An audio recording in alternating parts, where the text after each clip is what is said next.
At the prestigious Winthrop Summer Gala, Jonathan, heir to a railroad fortune, is expected to propose to wealthy socialite Maribel Astor. Instead, he shocks everyone by publicly declaring his feelings for Lila, a slave who works on the estate. Their forbidden love will challenge family expectations, social boundaries, and ultimately force both to choose between the comforts of privilege and the risks of true connection. Before we start this story, comment below from where you are watching us. The summer breeze carried the sweet scent of roses across the massive lawn of the Winthrop estate. Candles flickered in the evening light, and the sound of violins filled the air. Tonight was the night everyone had been waiting for, the annual Winthrop Summer Gala. Jonathan Winthrop, the only son of Charles and Eleanor Winthrop, stood by the grand staircase adjusting his bow tie. At 26, he was considered the most eligible bachelor in the county. Tall with dark hair and piercing blue eyes, he had inherited not only his father's good looks, but also the family's railroad fortune. "Jonathan, darling," his mother approached, her silk gown rustling as she walked. "The guests are arriving.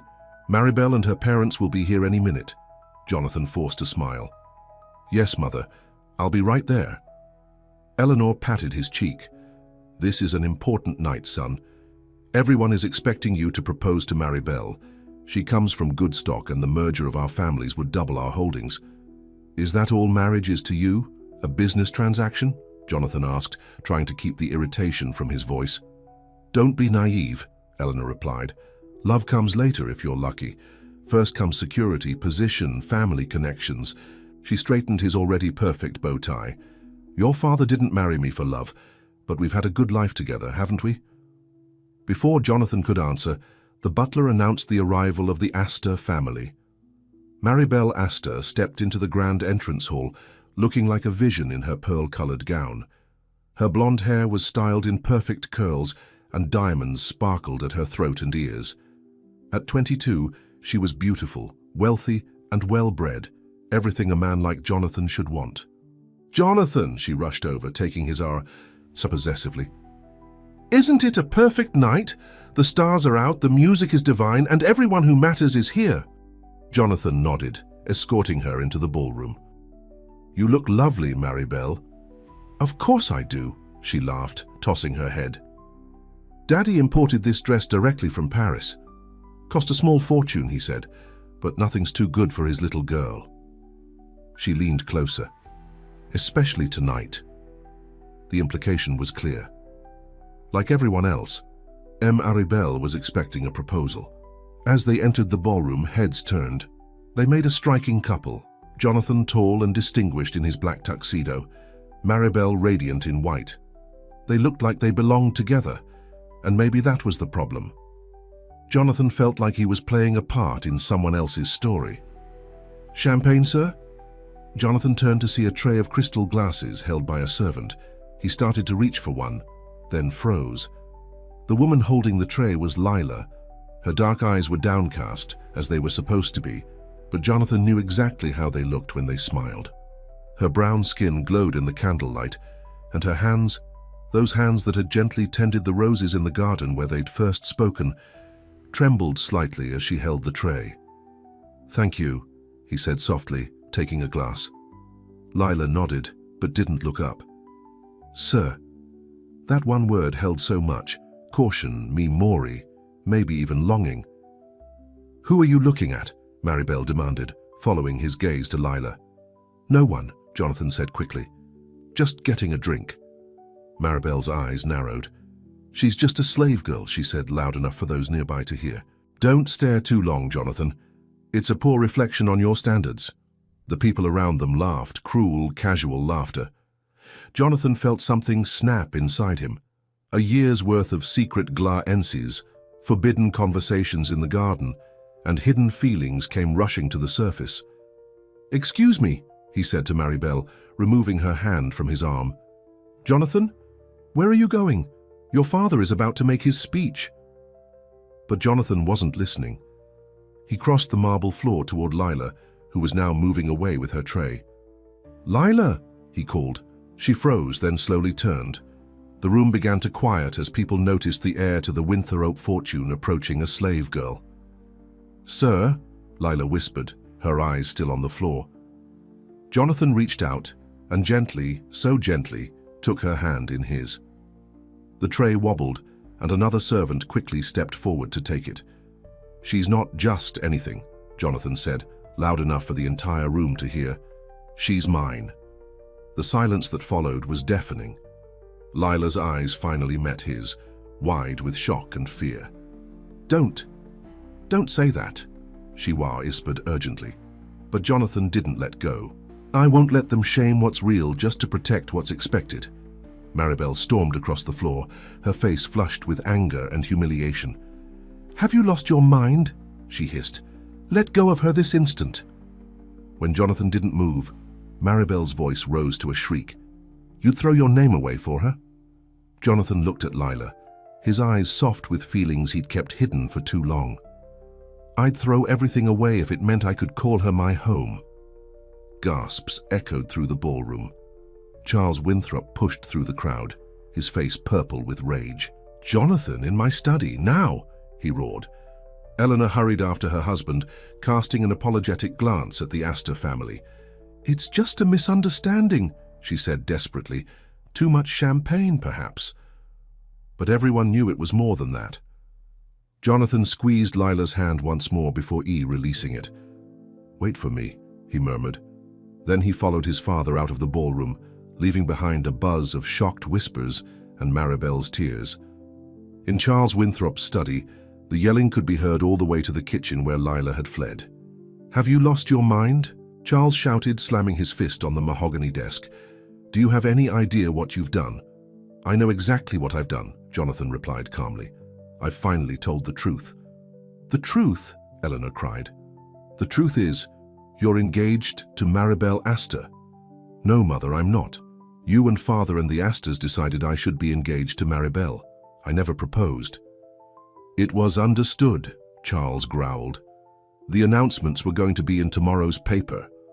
"Without my consent?" Jonathan asked. "You're my son. You don't need to consent. You need to obey." Jonathan shook his head. "I'm not a child anymore, Fathiar." "Then stop acting like one," Charles roared. "What do you think will happen? You'll marry a slave girl, make her mistress of this house, have her sit at our table, bear your children?" "Yes," Jonathan said simply. "That's exactly what I want." Eleanor collapsed into a chair, fanning herself frantically. "We'll be ruined. The scandal." Charles pointed a trembling finger at his son. "If you pursue this madness, you'll be cut off. Not a penny, not an acre, not a share in the company. You'll be disinherited." Jonathan met his father's gaze steadily. "If that's your decision." "Jonathan, please," Eleanor begged. "Think about what you're saying. Think about your future." "I am thinking about my future, Mother. For the first time, I'm actually thinking about what I want, not what you and Father want for me." "And what you want is a slave," Charles sneered. "What I want is Lila," Jonathan corrected. "She's not property to me. She's a woman I've come to care for deeply." "This is absurd," Charles muttered. "You barely know her." "I know her better than you think," Jonathan replied. "For the past year, I've found reasons to be where she is, to talk to her, to learn about her." "A year?" Eleanor gasped. "You've been involved with this girl for a year?" "Not in the way you're implying, Mother. We've talked, that's all.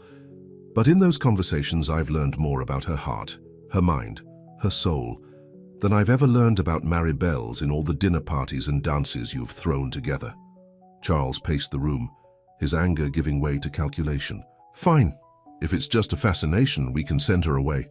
Sell her to a plantation in the deep south, out of sight, out of mind." Jonathan's calm demeanor finally broke. "If you do that, I'll follow her, and I'll never set foot in this house again." "You don't mean that," Eleanor said. "I do," Jonathan insisted. "I love her." Charles and Eleanor exchanged horrified looks. "Love," Charles spat. "You've been bewitched. This is why we don't fraternize with them. They get ideas above their station." "Lila has never asked for anything from me," Jonathan said. "In fact, she's pushed me away knowing what it would cost me to acknowledge my feelings for her." "At least one of you has sense," Charles muttered. A knock at the door interrupted them. The butler entered looking uncomfortable. "Sir, the Astors are leaving. They've asked me to convey that they consider the understanding between the families to be terminated." Charles dismissed the butler with a wave, then turned back to his son. "There, are you satisfied? Years of planning ruined in one night." "I'm sorry for any embarrassment I've caused," Jonathan said, "but I'm not sorry for speaking the hard truth." "Go to your room," Charles ordered, suddenly sounding tired. "We'll discuss this further in the morning when tempers have cooled." Jonathan nodded and left the study, but instead of going to his room, he headed for the kitchen. Lila sat alone in the small storage room off the kitchen, her hands trembling as she folded linens. The other servants were giving her a wide berth, some out of fear, others out of envy or confusion. The door opened and he looked up to see Jonathan standing there. "You shouldn't be here," she said quietly. "You've already caused enough trouble." Jonathan closed the door behind him and sat on a crate opposite her. "I meant what I said, Lila." "You don't know what you're saying," she replied, not meeting his eyes. "You're throwing everything away." "Not everything, just things that don't matter. Your family matters, your name, your future, your fortune, all the things I see and never give you." Jonathan reached out and took the linen from her hands, setting it aside. "Look at me, Lila." Reluctantly, she raised her eyes to his. "None of those things matter if I can't be with you," he said. "I've known it for months, but I was too afraid to admit it, afraid of exactly what happened tonight. My parents' anger, social rejection, Maribel's humiliation." "As you should be," Lila said. "What happens now? Your father will sell me, you know that." "I won't let him," Jonathan promised. "I'm going to buy your freedom." Lila laughed bitterly. "With what money? You heard him. You'll be cut off." "I have some savings of my own. Investments my grandfather left me that aren't tied to my father's control. It's not much compared to the family fortune, but it's enough to buy your freedom and give us a start somewhere else." Lila shook her head. "You're dreaming, Jonathan. Even if you could buy my freedom, then what? Where would we go? Who would accept us? A white man and a former slave?" "There are places," Jonathan said, "cities in the north, even some communities here in the south where people are more open-minded." "And what would you do? You've never worked a day in your life." "I'll learn," Jonathan said simply. "I'm not afraid of hard work, Lila. I'm only afraid of losing you." Lila stood up abruptly. "This is madness. You don't love me. You're just rebelling against your parents, against the life they've planned for you." "That's not true," Jonathan said, standing to face her. "Yes, I've chafed under their expectations, but my feelings for you are real. They've been real since the first day I saw you tending the roses, and you told me the names of each variety." "Stop," Lila whispered, tears filling her eyes. "Remember what you said about the yellow roses? How they mean friendship and joy, and the red ones mean love and respect?" A tear slipped down Lila's cheek. "Please, Jonathan, don't make this harder than it already is." "I'm trying to make it easier," he insisted, stepping closer. "I'm offering you freedom, Lila, not just from slavery, but freedom to be who you truly are, to be with someone who sees you, really sees you." "And what if I don't want to be seen?" Lila asked. "What if I just want to survive?" "Is that really all you ween at?" Jonathan asked softly. "Just to survive, not to live, not to love?" Lila turned away. "Love is a luxury I can't afford." "I'll afford it for both of us," Jonathan said. "Just give me a chance." The door opened suddenly, and they both turned to see Mrs. Peterson, the housekeeper, standing there with a disapproving frown. "Master Jonathan, your father is looking for you," she said coldly. "And you," she added to Lila, "need to get back to work. The guest teas may be gone, but there's plenty to clean up." Jonathan sighed. "I'll go to my father, but this conversation isn't over, Lila." As he left, Mrs. Peterson gave Lila a hard look. "Don't get ideas above your station, girl. Whatever the young master said tonight, it won't change what you are." Lila nodded, keeping her eyes downcast once more. "Yes, ma'am." But inside something had changed. Jonathan's words had awakened a dangerous hope, a hope that there might be more to her life than just survival. In the days that followed, The Winthrop household was in turmoil. The scandal of Jonathan's declaration at the gala spread through local society like wildfire. The family received no callers, and invitations to upcoming events were mysteriously lost in the mail. Charles Winthrop barred Jonathan from leaving the estate and kept him busy with company paperwork from morning till night. He hoped that by isolating his son and reminding him of the responsibilities he stood to inherit, Jonathan would come to his senses. Meanwhile, Eleanor took a different approach. She arranged for a parade of eligible young ladies to visit on various pretexts, each more beautiful and accomplished than the last.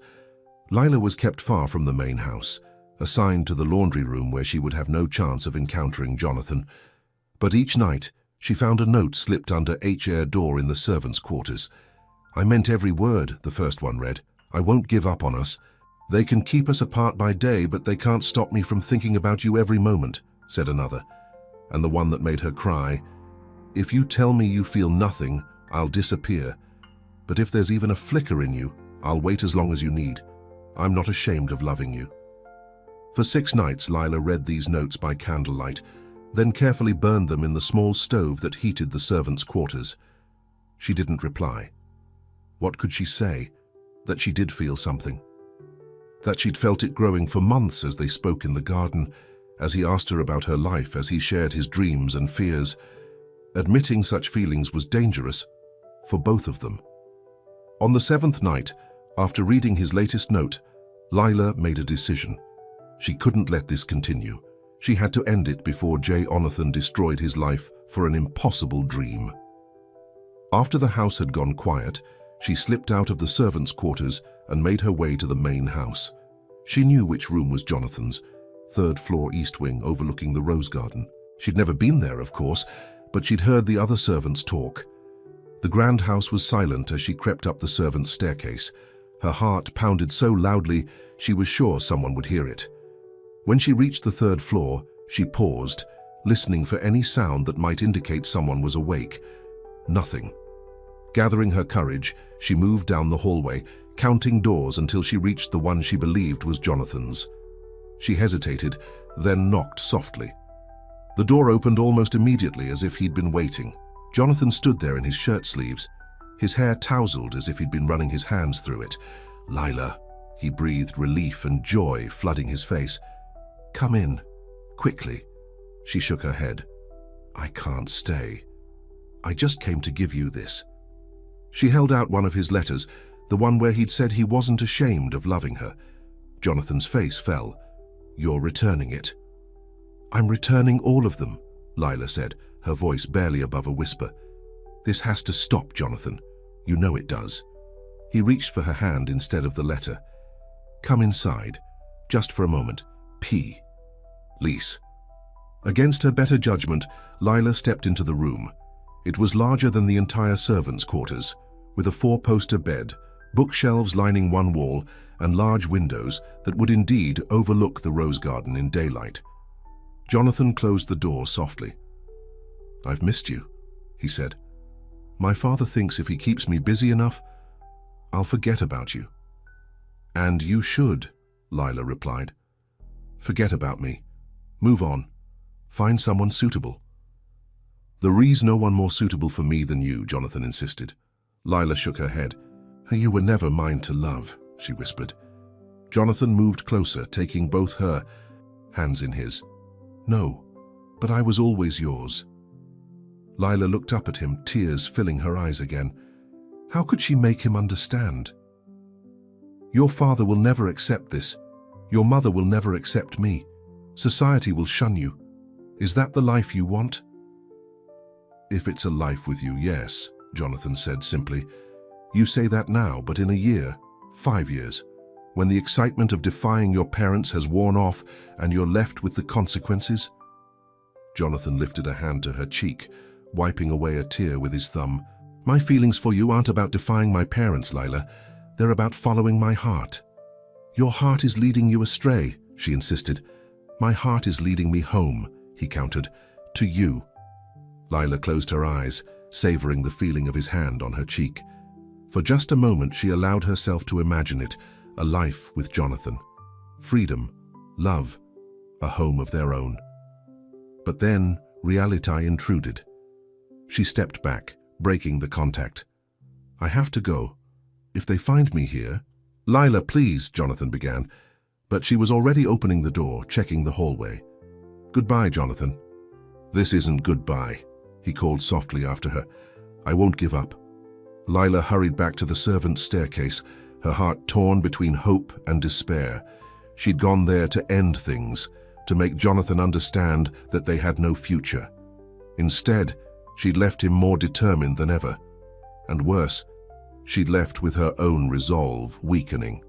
The next morning, Jonathan didn't come down for breakfast. Eleanor sent a maid to check on him, but she returned saying his room was empty. Charles was furious. "Where is he? Has anyone seen him?" The servants all shook their heads, avoiding the master's gaze. Lila, serving coffee in the breakfast room, felt a knot of worry form in her stomach. Had Jonathan run away? Was it because of their conversation last night? The mystery was solved when Jonathan walked into the breakfast room. But it wasn't the Jonathan they were used to seeing. Gone was the tailored suit, the gold cufflinks, the perfectly styled hair. Instead, he wore a simple white shirt, plain trousers, and boots. No family crest, no heirloom pin, no sign of his Winthrop legacy. And beside him, her hand in his, stood Lila. "Good morning, Father, Mother," Jonathan said calmly. Charles stood up so abruptly his chair fell backward. "What is the meaning of this?" "I'm leaving," Jonathan announced, "and Lila is coming with me." "Over my dead body," Charles growled. "I hoped it wouldn't come to this," Jonathan said, "but I've made my decision." Eleanor began to weep. "Jonathan, please, think about what you're doing." "I have thought about it, Mother, for months." He looked at Lila, his eyes full of love. "I know exactly what I'm doing." Charles came around the table, his face contorted with rage. "If you walk out with her, you walk away from this family." Jonathan's voice was calm, certain. "Then watch me leave." He turned, leading Lila toward the door. She hesitated, looking back at the only home she'd known for years. Her eyes met Mrs. Peterson's, who stood in the corner with the other servants, all watching in shock. "I may have been born without a name," Lila sighed, her voice stronger than she'd ever allowed it to be in this house. "But from this day on, I'll never be called less again." And with that she turned and walked out with Jonathan, into a future unknown but somehow full of possibility. The morning sun beat down on Jonathan and Lila as they walked away from the Winthrop estate. They carried only what they could fit in 2 small bags, some clothes, a little food, and the money Jonathan had managed to wire the drawer from his personal account before his father could freeze it. "Where are we going?"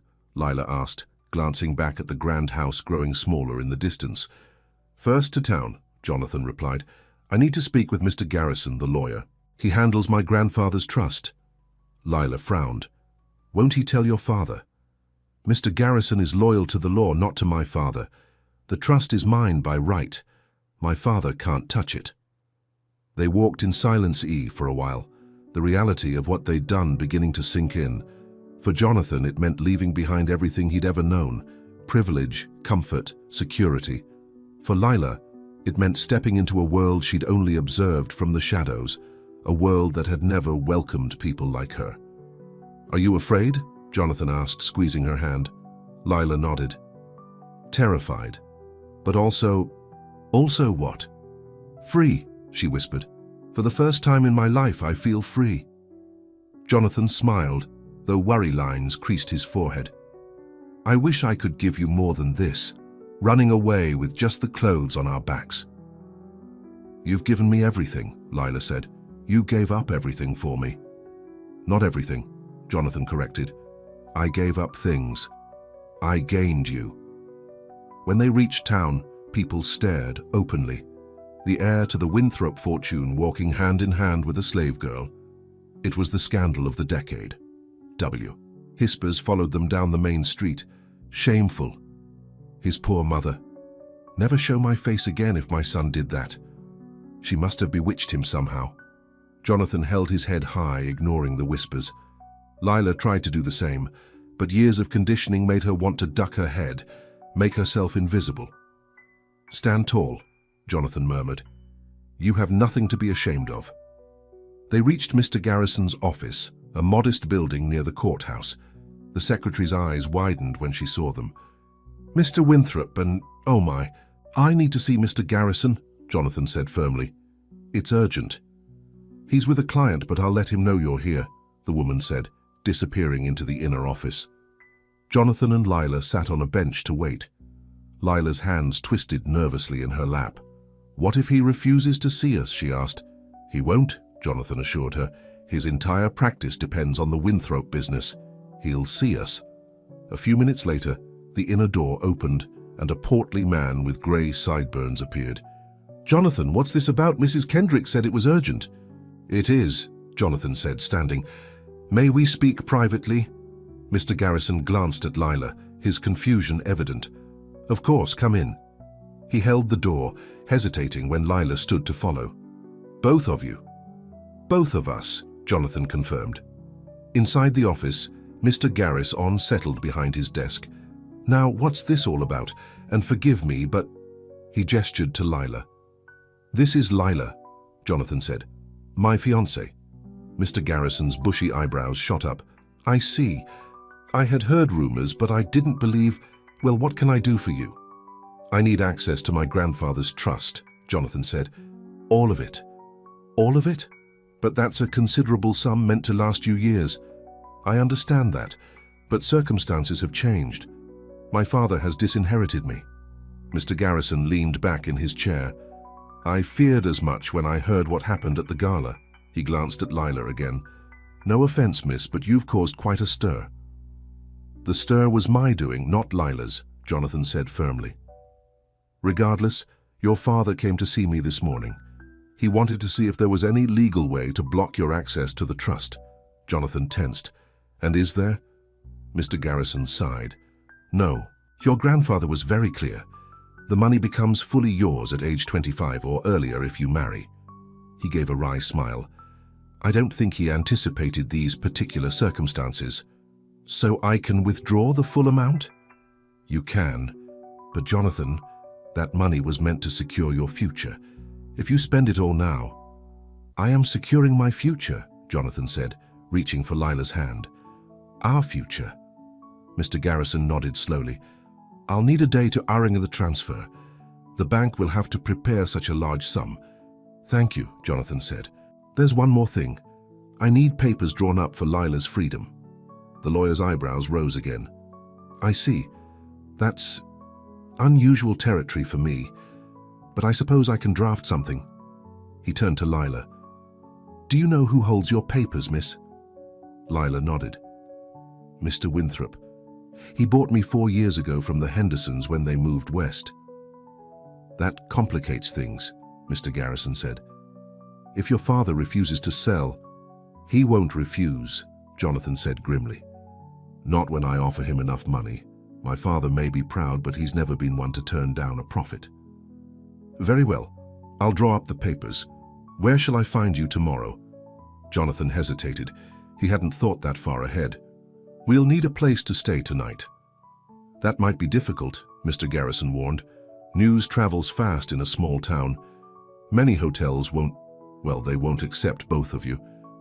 I understand, Jonathan said, though clearly he hadn't considered this obstacle. Is there somewhere you'd recommend? Mr. Garrison thought for a moment. There's a widow, Mrs. Langley, on the edge of town. She rents rooms occasionally and keeps to herself. Doesn't care much for town gossip. You might try there. Thank you, Jonathan said, standing. We'll see you tomorrow then. As they left the office, Lila whispered, He was kinder than I expected. Mr. Garrison is a good man, Jonathan replied. Conventional but fair. They found Mrs. Langley's house without much trouble, a neat, small cottage with a well-tended garden. The widow herself answered the door, a thin woman with sharp eyes that missed nothing. Mrs. Langley? My name is Jonathan Winthrop. We were told you might have a room to rent. Her eyes flicked from Jonathan to Lila and back. Kay again. Winthrop, eh? Heard about you. Caused quite a stir from what they say. Jonathan braced himself for rejection. Yes, ma'am. To his surprise, Mrs. Langley smiled. Good for you. About time someone shook up this town. Come in, both of you. The room she offered was small but clean, with a single bed and a washstand.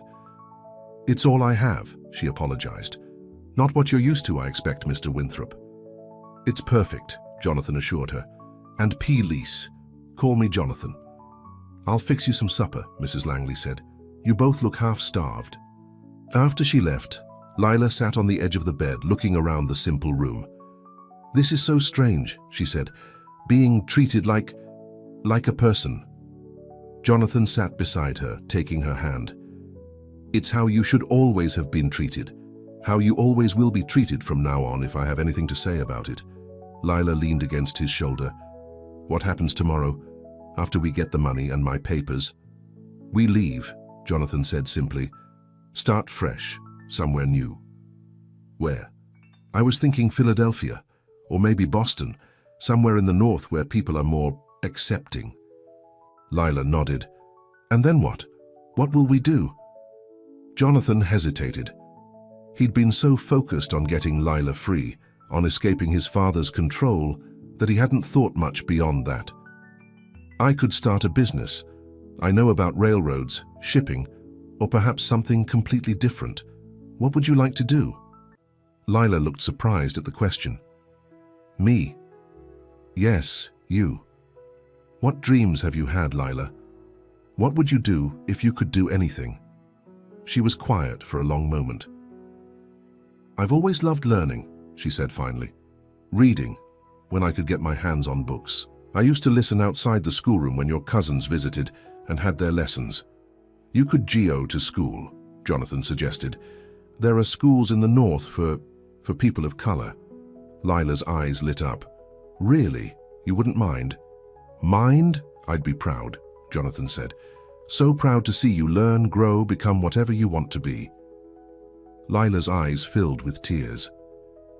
No one has ever asked me what I wanted before. Jonathan kissed her forehead gently. Get used to it.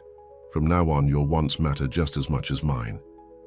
Mrs. Langley returned with a tray of food. Simple fare, but more than welcome to the hungry travelers. As they ate, she sat with them, curious about their plans. You'll need to be careful, she warned. Your father's not the type to let things go, from what I hear. We're leaving tomorrow, Jonathan assured her, once we have Lila's freedom papers. Freedom papers don't mean much if people don't respect them, Mrs. Langley said bluntly. You'd best head north and quickly. That's our plan, Jonathan said. Mrs. Langley nodded approvingly. Good. Now I've made up a pallet in the corner for one of you. I'm a Christian woman and under my roof. Of course, Jonathan said quickly. I understand. Thank you for your hospitality. After Mrs. Langley left them for the night, Jonathan insisted Lila take the bed while he made do with the pallet on the floor. Despite the humble surroundings, they both slept better than they had in weeks, free from the weight of secrets and pretense. Morning came with a knock on their door. Mrs. Langley stood there, her face grave. You have visitors, she said. Mr. Garrison and your father, Mr. Winthrop? Jonathan jumped up, instantly alert. My father? How did he know we were here? Small town, Mrs. Langley said apologetically. Word gets around, they're waiting in the parlor. Jonathan turned to Lila, who had gone pale. Stay here. I'll handle this. No, Lila said, standing. We face this together. Jonathan nodded, admiring her courage. Together. They followed Mrs. Langley to the small parlor where Charles Winthrop stood by the window, his back rigid with anger. Mr. Garrison sat uncomfortably on a chair, clutching his briefcase. Jonathan, Charles said coldly, turning to face them. His eyes slid over Lila as if she weren't there. Father, Jonathan replied, equally cold. What brings you here? Mr. Garrison informed me of your requests, access to your trust, freedom papers. He spat the last words like they tasted bad. And? Jonathan kept his voice steady, though Lila could feel his hand trembling in hers. And I've come to make a counteroffer, Charles said. Come home. End this foolishness. Return to your rightful place, and I'll forget this ever happened. And Lila? Charles waved a dismissive hand. I'll sell her. To a plantation far away where you'll never see her again. Then we have nothing to discuss, Jonathan said firmly. "Mr. Garrison, do you have the papers we discussed?" The lawyer nodded nervously. "I do, but your father has raised some concerns." "What concerns?" Jonathan demanded. Charles stepped forward. "The girl is my property, legally purchased. I don't have to sell her to anyone, not even you." "I'm prepared to pay well above market value," Jonathan argued. "It's not about money," Charles snapped. "It's about principle, about family honor." "Honor?" Jonathan laughed bitterly. "What's honorable about owning another human being?" "It's the natural order of things," Charles insisted. "People like her are meant to serve people like us." "People like her?" Jonathan's voice rose. "Lila is worth 10 of you, father. She's kind, intelligent, hard-working, everything you claim to value. The only difference is the color of her skin." Charles turned to Mr. Garrison. "You see how she's poisoned his mind, filled it with radical notions. Lila has done nothing but exist in quiet dignity, despite everything you and this society have done to break her spirit," Jonathan said. "I love her, and nothing you say or do will change that." Charles's face darkened with anger. "Love? You know nothing about love, boy. Love is sacrifice, duty, responsibility to family and name, not to this infatuation with a slave girl." "You're right about one thing," Jonathan said quietly. "Love is sacrifice, and I'm willing to sacrifice everything, name, fortune, position, for Lila. What have you ever sacrificed for the people you claim to love?" The question hung in the air unanswered. Charles turned away, his shoulders stiff. Mr. Garrison cleared his throat. "Perhaps we could reach a compromise." "What sort of compromise?" Jonathan asked. "Your father has agreed to sign Lila's freedom papers," Mr. Garrison explained, "in exchange for certain conditions." Jonathan narrowed his eyes. "What conditions?" Charles turned back to face his son. "You will take your trust money and go far away. You will not use the Winthrop name. You will make no claims on the family business or properties, and you will never return to this town or contact your mother or me again." The harshness of the terms hit Jonathan like a physical blow. "You would disown me completely? Your only son?" "You disowned yourself when you chose her over your family," Charles said coldly. Lila squeezed Jonathan's hand. "Jonathan, don't do this. Not for me. Your family." "You are my family now," Jonathan said firmly. He looked at his father. "I accept your terms. Lila's freedom for my exile." Mr. Garrison opened his briefcase and withdrew several documents. "I've drawn up the papers as requested, both the freedom documents and the terms of disinheritance." Charles signed without hesitation, his pen scratching loudly in the quiet room. When he finished, he handed the pen to Jonathan. "Your turn. Sign away your birthright for a passing fancy." Jonathan took the pen, his hand steady now. "She's not a passing fancy, father. She's the rest of my life."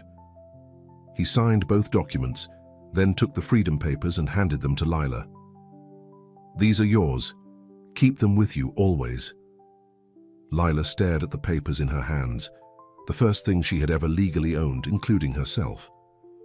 Charles watched with a mixture of disgust and regret. "You'll regret this, Jonathan, when the novelty wears off, when you're struggling to make ends meet without the Winthrop fortune behind you, when society shuns you both." "The only thing I would have regretted," Jonathan said, "is letting fear of you and what people might think stop me from following my heart." Charles put on his hat and moved to the door. "I've arranged for your trust money to be available at the bank this afternoon. After that, I never want to see your face in this town again."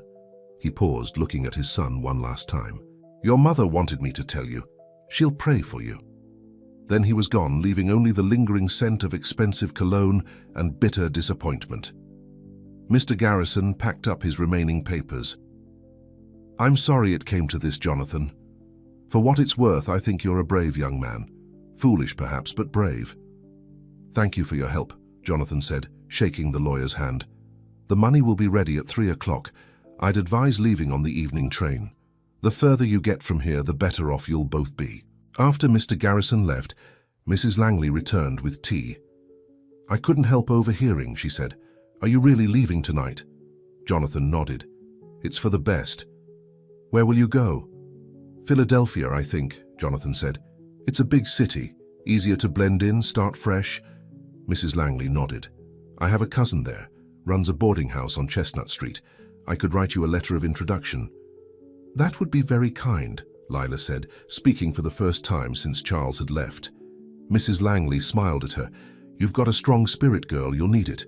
After she left to write the letter, Lila turned to Jonathan. Are you sure about this? Cutting all ties with your family? I've never been more sure of anything, Jonathan said. My father gave me an impossible choice, you or them. But it wasn't impossible at all, it was the easiest choice I've ever made. Lila looked down at the freedom papers in her hands. I still can't believe this is real, that I'm free. Believe it, Jonathan said, lifting her chin so she met his eyes. You're free, Lila, free to go wherever you want, free to do whatever you want.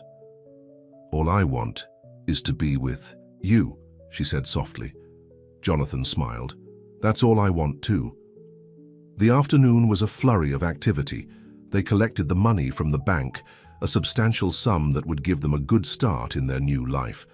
They purchased tickets for the evening train to Philadelphia, and Lila bought her first ever new dress, a simple blue cotton, nothing fancy, but hers. As the train pulled away from the station, Lila looked out the window at the town disappearing behind them. I never thought I'd leave this place, she said, never thought I'd be allowed to. Jonathan took her hand. Where we're going, you won't need permission for anything. You'll make your own choices, live your own life. Our life, Lila corrected, squeezing his hand. Together. The journey to Philadelphia took 2 days. They changed trains several times, and with each mile north, they noticed subtle changes. People stared less. The segregated cars became less strictly enforced. By the time they reached Pennsylvania, they were able to sit together without causing a major disruption. Philadelphia was overwhelming at first, the noise, the crowds, the sheer size of the city. But they found Mrs. Langley's cousin's boarding house without too much trouble, and the letter of introduction secured them a small but private room. It's not much, Jonathan apologized, looking around the sparse room. Nothing like what you deserve. Lila shook her head. It's perfect. It's ours. The first weeks were an adjustment for both of them. Jonathan, who had never had to work for anything in his life, found a position as a clerk in a shipping office. The pay was modest, the hours long, and the work tedious, but he approached it with determination. How was your day? Lila would ask when he returned, tired but proud. I'm learning, he'd say. Mr. Bennett says I have a good head for numbers. Lila, meanwhile, explored her newfound freedom. She walked the streets alone, something she'd never been allowed to do before. She visited the market, choosing food with her own money, and most importantly, she began lessons with a retired schoolteacher who lived in the boarding house. Mrs. Taylor says I'm a quick learner, she told Jonathan excitedly one evening. She thinks I could be ready for the colored women's seminary by next year if I keep studying. I'm so proud of you, Jonathan said, kissing her forehead. Did I tell you Mr. Bennett mentioned a promotion might be possible in a few months? Assistant manager. They were building a life, brick by brick. It wasn't easy. There were still stares, still whispers. Some shops refused to serve them. Some people crossed the street to avoid walking near them. But there were also kindnesses. The boarding house owner who invited them to Sunday dinner. The bookseller who saved primers for Lila.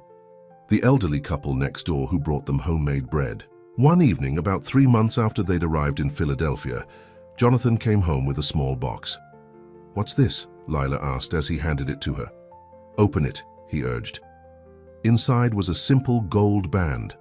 Nothing fancy, no diamonds or engravings, but perfect in its simplicity. I know we can't legally marry here, Jonathan N. said. The laws won't allow it. But I don't need a law to tell me what's in my heart. Lila, will you be my wife in every way that matters? Tears filled Lila's eyes. Yes, she whispered. Yes, I will. He slipped the ring onto her finger, and they sealed the promise with a kiss. That night they lay together in their small bed, husband and wife in their hearts, if not in the eyes of the law. Are you happy? Jonathan asked, stroking her hair. Truly happy? Even with all we've given up? Lila thought about it. She thought about the hard work, the tight budget, the disapproving looks they sometimes received. But she also thought about the freedom, the dignity, the love. "I've given up nothing that matters," she said, "and gained everything I never dared to dream of." Jonathan smiled in the darkness. "Me too." 6 months into their new life, a letter arrived. It was addressed to Jonathan, but the handwriting wasn't familiar. "Who's it from?" Lila asked. Jonathan opened it, his expression changing from curiosity to shock as he read. "It's from my mother," he said, "but she sent it through our old housekeeper, Mrs. Peterson, so my father wouldn't know." "What does she say?" Jonathan read aloud. "My dearest son, I pray this finds you well. Finds you. Your father doesn't know I'm writing, and it must remain that way. But I couldn't bear not knowing if you were safe, if you were happy. The house is so empty without you. Your father pretends not to notice, but I see how he looks at your empty chair at dinner. Pride is a terrible thing, Jonathan. It's cost me my only child. I don't ask you to come home. I know that's impossible now. But if you could write, just occasionally, to let me know you're well, it would ease an old woman's heart. With all my love, Mother." Lila watched tears fill Jonathan's eyes. "Will you write, Bay? Say Kay?" "I don't know," he admitted. "My father was clear about the conditions." "The conditions were that you wouldn't return or contact them," Lila pointed out. "But if your mother contacted you first..." Jonathan considered this. "I have missed her," he admitted, "and she was always kinder than father, just weak, afraid to stand up to him." "Then write to her," Lila encouraged. "Tell her about our life here. Tell her you're happy." "Are you sure?" Jonathan asked. "After how she treated you?" Lila nodded. "She's your mother, Jonathan, and she's reaching out. That takes courage." That night, Jonathan wrote a long letter to his mother, telling her about their life in Philadelphia, his job, Lila's studies. He enclosed a small sketch he'd made of Lila to show Eleanor the woman her son had chosen. "Do you think she'll understand?" he asked as he sealed the envelope. "I don't know," Lila said honestly, "but giving her the chance to try is an act of love." They sent the letter the next day, along with a short note to Mrs. Peterson, thanking her for her role as messenger. Life continued. Jonathan received his promotion. Lila progressed in her studies. They made friends, a few at first, then more as people came to know them as people rather than as a curiosity. One evening, as they walked home from a small dinner party at a neighbor's house, Lila suddenly stopped Dee. "What is it?" Jonathan asked, concerned. Lila's hand went to her stomach. "I'm not certain, but I think I might be with child." Jonathan's face lit up with joy. "A baby? Our baby?" Lila nodded, her own face reflecting his happiness, but also worry. "What kind of world will our child be born into, Jonathan? Not white, not black, belonging nowhere." Jonathan took her in his arms. "Our child will be born into a family of love," he said firmly, "and will belong exactly where they are meant to belong, with us." As they continued home, arms around each other, the future stretching before them uncertain but full of possibility, Lila thought about how far they had come from that night at the Winthrop Gala. "Do you ever regret it?" she asked. "Choosing me?" Jonathan stopped, turning to face her under the glow of a street lamp. "Never," he said. "Not for a single moment. You are the best choice I ever made, Lila, the only choice that ever really mattered." And in that moment, with the first stars appearing in the evening sky and a new life growing inside her, Lila finally allowed herself to believe it. To believe that love could overcome centuries of prejudice. That two people could defy society, family, tradition, everything that said they didn't belong together, and build something beautiful and true. She thought of the words Jonathan had spoken at the gala, the words that had changed everything. "I'd throw everything away if it meant I could call her my home." And she had become his home just as he had become hers. Not a place but a person, not a mansion or an estate, but the safety and peace they found in each other's arms. It wouldn't be easy. Their child would face challenges they couldn't protect them from. Society would be slow to change, but they would face it all together, hand in hand. The hand he chose, the hand that chose him back. The months flew by as Lila's belly grew rounder. Their small room at the boarding house, which had seemed cozy for two, now felt cramped as they prepared for the baby's arrival. Jonathan worked longer hours, taking on extra tasks at the shipping office to earn additional money. "You're wearing yourself out," Lila worried one evening as Jonathan came home, dark circles under his eyes. "I'm fine," he insisted, kissing her forehead. "Mr. Bennett says there might be an opportunity to invest in the company soon. If I can save enough." "We have enough," Lila said, placing his hand on her swollen belly. "Everything that really matters is right here." Jonathan smiled, but the worry didn't leave his eyes. He wanted to give Lila and their child more than just enough. He wanted to give them everything. One morning, as Jonathan prepared to leave for work, there was a knock at their door. When he opened it, he found Mrs. Taylor, the retired schoolteacher who had been tutoring Lila. "This came for you," she said, handing him an envelope. "A messenger delivered it, said it was urgent." Jonathan thanked her and closed the door, examining the envelope. It bore no return address, but the paper was expensive, the handwriting elegant. "Who's it from?" Lila asked from where she sat by the window, a book open on her lap. Jonathan opened eye carefully and pulled out a single sheet of paper. His face paled as he read. "It's from my father," he said, his voice barely above a whisper. Lila set her book aside, struggling to stand with her advanced pregnancy. "Your father? What does he want?" Jonathan passed her the letter. It was brief and to the point. "Jonathan, your mother is gravely ill.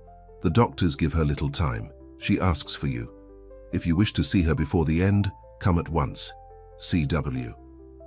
"Oh, Jonathan," Lila breathed. "Your poor mother."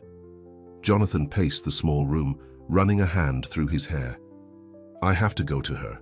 "Of course you do," Lila agreed. "She's your mother. But the conditions of our agreement, and you're so close to your time." Lila took his hand. "The agreement was unjust from the start.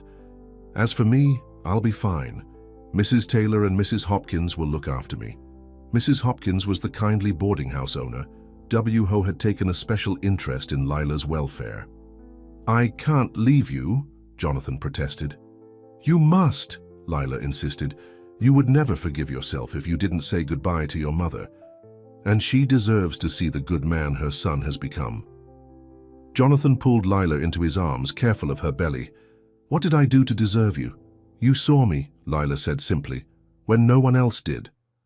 The decision made, Jonathan quickly packed a small bag. There was just enough money for a train ticket home, with a little left over for Lila's needs while he was gone. "I'll be back as soon as I can," he promised, kissing her goodbye. "A week at most." "Take whatever time you need," Lila said. "Your mother needs you now." As Jonathan left for the train station, Lila felt a strange premonition. She brushed it aside as pregnancy nerves, but a small voice inside warned her that things were about to change again. The journey back to his hometown was a strange one for Jonathan. 9 months had passed since he'd left in disgrace, yet it felt both longer and shorter.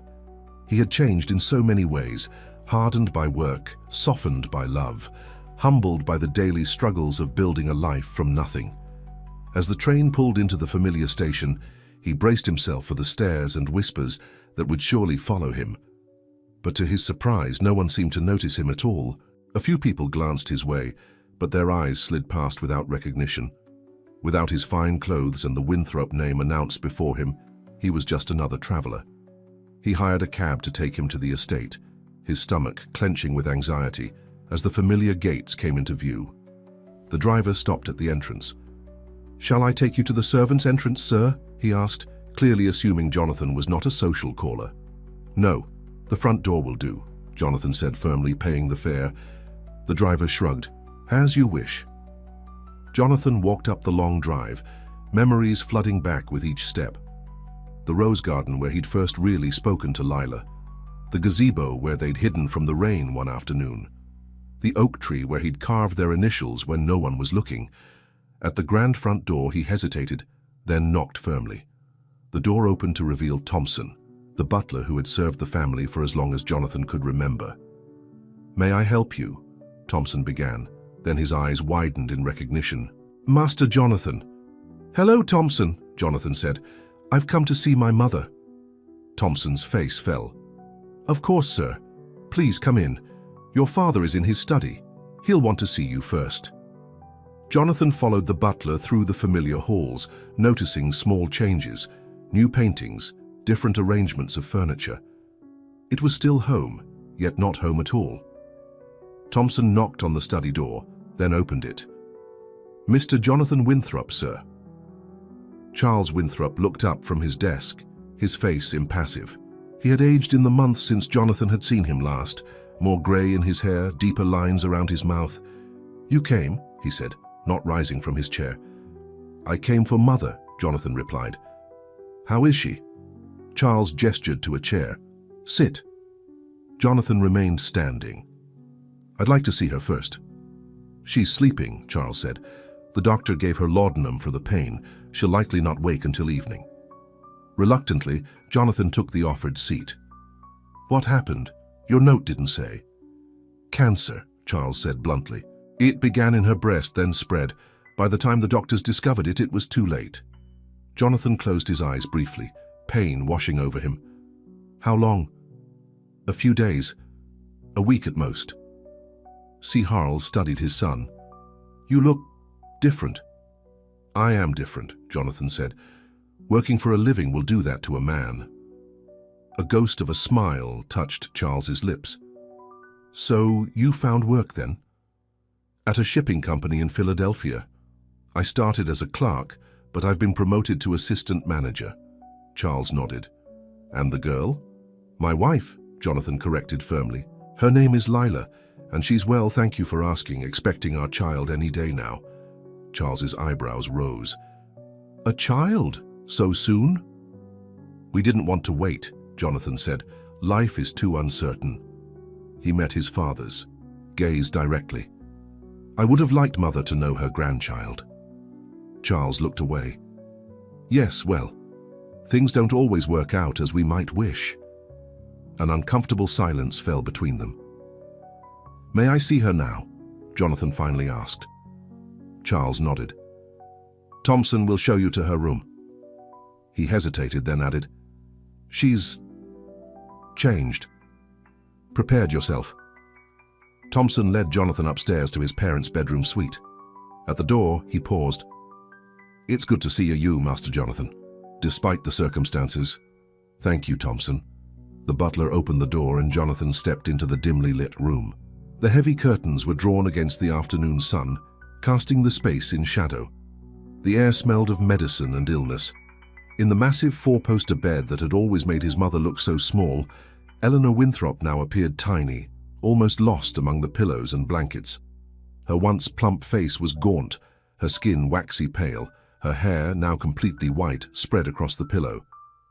Jonathan approached slowly, his heart breaking at the sight.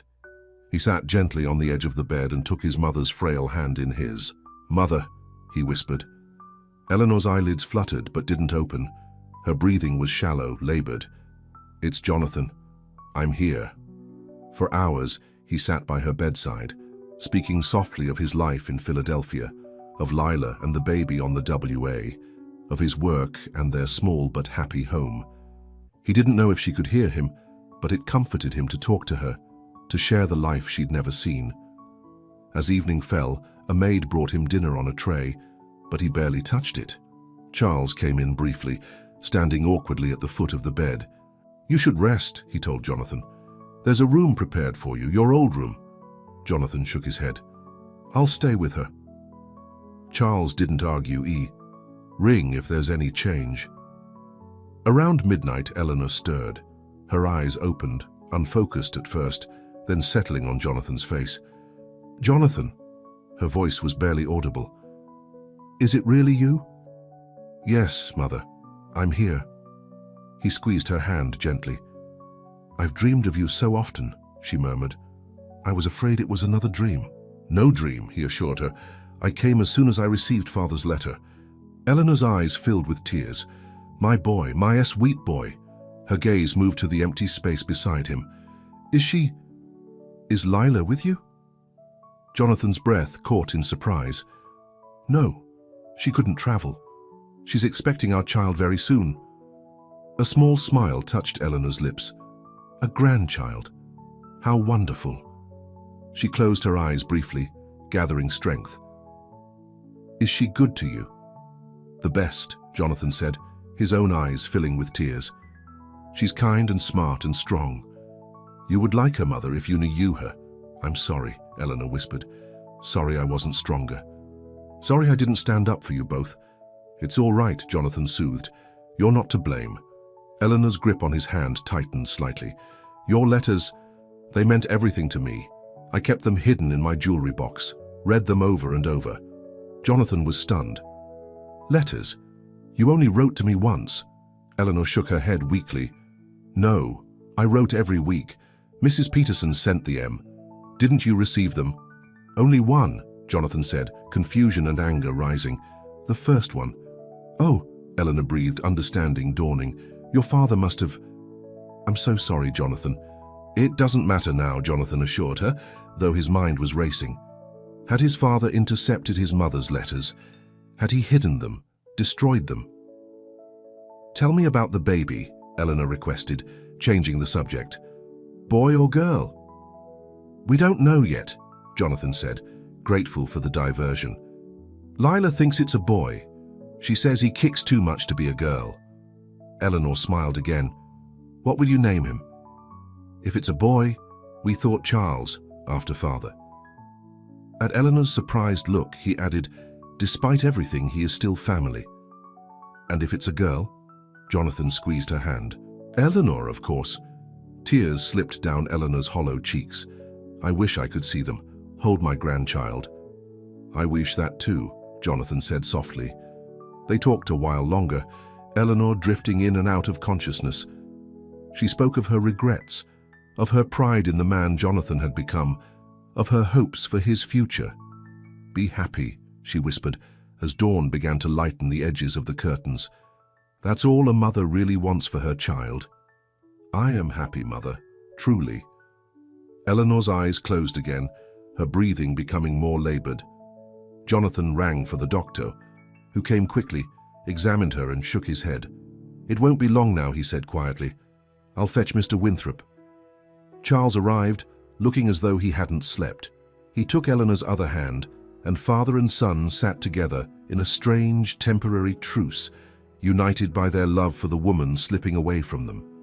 Near noon, Eleanor opened her eyes one last time. She looked first at Charles, then at Jonathan. My boys, she whispered, take care of each other.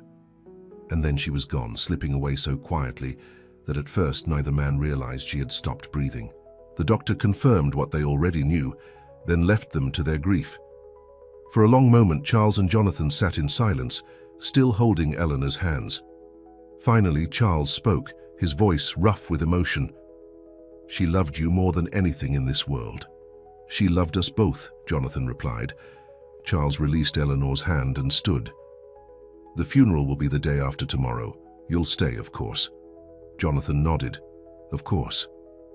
As Charles reached the door, he paused. Your wife, would she come for the funeral? Jonathan considered the question. She would if I asked her to, but in her condition the journey would be difficult. Charles nodded once, briskly. I understand. It was merely a thought. After he left, Jonathan remained at his mother's bedside until the women came to prepare her body. Then he walked slowly to his old room, feeling the weight of grief pressing down on him. The room was exactly as he'd left it 9 months ago, his books on the shelves, his clothes in the wardrobe, even the half-finished letter to Lila he'd been writing the night before the gala still on the desk. It was as if his father had preserved it, hoping someday he would return. Jonathan sat heavily on the bed, overcome with exhaustion and sorrow. He needed to write to Lila, to let her know what had happened, but his eyes were already closing. Just a brief rest, he told himself as he stretched out on the familiar bed. Then he would write. He slept through the rest of the day and into the night, his body finally surrendering to the fatigue of travel and grief. When he woke the next morning, Sunlight was streaming through the windows. Jonathan sat up, momentarily disoriented. Then, memory flooded back. His mother's death, his return to the Winthrop estate. He needed to write to Lila immediately. She would be worried sick. He quickly washed and dressed, then went downstairs in search of paper and pen. In the breakfast room, he found his father already at the table reading the newspaper. "Good morning," Charles said, lowering the paper. "Did you sleep well?" "Too well," Jonathan admitted. "I need to write to Lila. Let her know what's happened." Charles nodded. "Of course, there's paper in my study. Help yourself." The civility between them was strange, fragile. Neither man wanted to shatter it with harsh words or old grievances, not with Eleanor's body lying in state in the parlor. In the study, Jonathan wrote a brief, tender letter to Lila, explaining about his mother's passing and the funeral arrangements. He would stay through the funeral, he wrote, and perhaps a day or two after to help settle affairs, then return to her. He asked about her health, about the baby, about how she was managing in his absence. "I miss you," he concluded, "more than I can say. The moment Mother is laid to rest, I'll be on the first train home to you." He sealed the letter and gave it to Thompson to post immediately. The day of the funeral dawned clear and bright, inappropriate weather for such a somber occasion. The church was filled with the county's finest families, all come to pay their respects to Eleanor Winthrop. Jonathan sat beside his father in the front pew, aware of the curious glances and whispers directed his way. The prodigal son returned at last. The service was long, full of flowery speeches about Eleanor's grace, her charity work, her devotion to family. Jonathan found himself growing restless. These formal tributes barely touched on the woman his mother had really been, her quiet hum or her secret love of adventure novels, her skill at mimicking the voices of people who annoyed her. At the graveside, as they lowered his mother's coffin into the earth, Jonathan felt a strange sense of peace. Eleanor had found the courage, in her final hours, to acknowledge Lila, to ask about her, to express regret for her own weakness. It wasn't everything, but it was something. As the mourners dispersed, heading back to the Winthrop estate for the additional post-funeral gathering, Charles placed a hand on Jonathan's shoulder. "Walk with me a moment," he requested. They moved away from the grave, following a path through the cemetery in silence. Finally, Charles spoke. "Your mother kept every letter you sent," he said, "read them to me sometimes when she thought I was in a receptive mood." Jonathan said nothing, waiting. "She was very proud of you," Charles continued. "Proud of the life you've made for yourself, the man you've become. Despite your best efforts to make that life impossible," Jonathan couldn't help saying. Charles sighed. "I was angry, hurt. You chose Lila over your family, your legacy." "I chose love," Jonathan corrected. "Something you and Mother never had the chance to do." Charles stopped walking. "Is that what you think? That I didn't love your mother? You married her for her family connections, her money. You told me so yourself." "That's how it began," Charles admitted. "But over the years..." He trailed off, looking back toward the fresh grave. "I did love her, Jonathan, in my own way." "Then I'm glad," Jonathan said softly. "She deserved to be loved." They resumed walking, the silence between them less tense now. "Will you return to Philadelphia tomorrow?" Charles asked. "Yes, Lila needs me. The baby could come any day." Charles nodded. "I understand." He hesitated, then said, "Before you go, there's something I want to show you, something your mother prepared for you." Back at the house, Charles led Jonathan to his study. From his desk drawer, he withdrew a large envelope.